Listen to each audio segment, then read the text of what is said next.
Comme le veut une certaine tradition en BGDC, les meilleures voitures de la Division 2 se sont imposées comme les plus rapides à Zolder et dès l'envol, la lutte entre les meilleurs BMW M3 E46 promettait de faire rage. Sauf qu'à Zolder, une nouvelle tendance s'est confirmée, l'arrivée des Seat Leon Supercopa. Et une Espagnole a particulièrement marqué les esprits, la 33 de Serge Meurens, confiée au bon soin de l'ex-pilote WTCC Pierre-Yves Cortals en personne. Non seulement Pilou allait faire étalage de sa pointe de vitesse et du potentiel de la Leon lors des essais, mais son début de course sur une piste très délicate était impressionnant. Au bout du compte, la 33 montait sur la plus petite marche du podium de Zolder, voilà qui promet pour la suite. J'ai commencé calme, j'ai suivi l'IBM parce que de toute façon elles ont 2 fois plus de chevaux que nous, donc c'est un peu difficile à suivre à la régulière. Et puis il a commencé à pleuvoir, là c'était beaucoup plus facile parce que moi je faisais un peu tous les extérieurs et j'essayais un peu de faire parler l'expérience, on va dire comme ça. Et je suis revenu fort, enfin, j'étais 2 juste derrière le premier. Et mais malheureusement je ne l'ai pas passé, je me suis mis 2 fois à côté, mais en ligne droite il repassait, il repartait.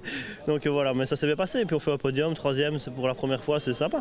2 autres Leon Supercopa étaient présentes au Limbourg avec l'arrivée en BGDC de Jimmy Adriaansens et Chris Van Kelst qui allaient néanmoins jouer de malchance au volant de la 74 à revoir au plus vite.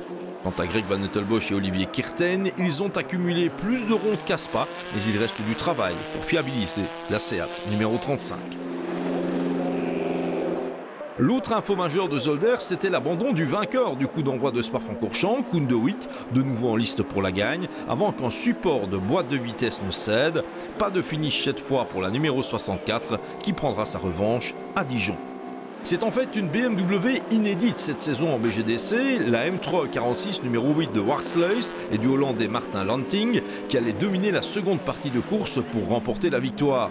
Espérons revoir ce bolide en action, pourquoi pas dans les dunes de Zandvoort.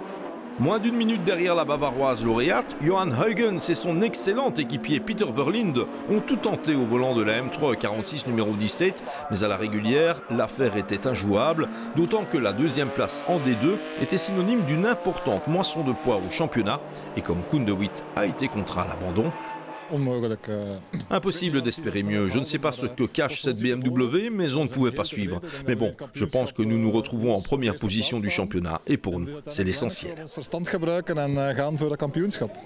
Bonne course pour la BMW compacte à mécanique M3 de Denis Smets et Manfred Verbeek qui terminait 3e meilleure bavaroise, mais derrière la Seat de Cortals et Meurens, soit le 4e rang en D2. La compacte précédée d'un tour la Z3M coupée de Pierre Delancer, Dimitri Kluiskens et Maxence Van de Kerkhove, dont la nouvelle livrée fait clairement l'unanimité. L'ultime bolide classé en D2 était la M3 46 de la famille Dirks, avec Peter, Geert et Jasper. Contrainte de regagner la pitlane très tôt dans la course, elle concédait finalement 11 tours à la BMW lauréate. Surprise également en classe E, celle des bolides de 2501 à 3000 cm3, puisque les vainqueurs de Spa, la BMW 120D de Wim Bratt et Günther Van den Hoof, renonçaient dès le 5e tour, ce qui permettait à la 325 IE90, numéro 90 de Kenny Buykens et Kobe Vastils, de renouer avec la victoire, après une saison 2015 moins positive que prévu. Enfin la victoire, oui, ça n'a pas été une course facile car nous avons dû la disputer avec le même pneu avant gauche depuis les qualifications en raison d'un écrou grippé. Il s'agissait dès lors de gérer au mieux, de faire attention, ce qui est réussi. 3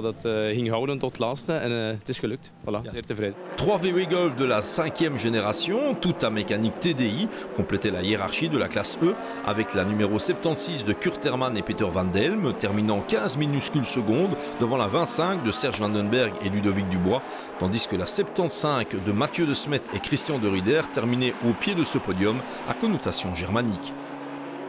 Vainqueur inédit en division 2 à Zolder, mais toujours pas de succès pour le duo Huygens-Verlinde qui partira avec les faveurs des pronostics sur le superbe circuit de Dijon-Prenois le week-end du 1er mai.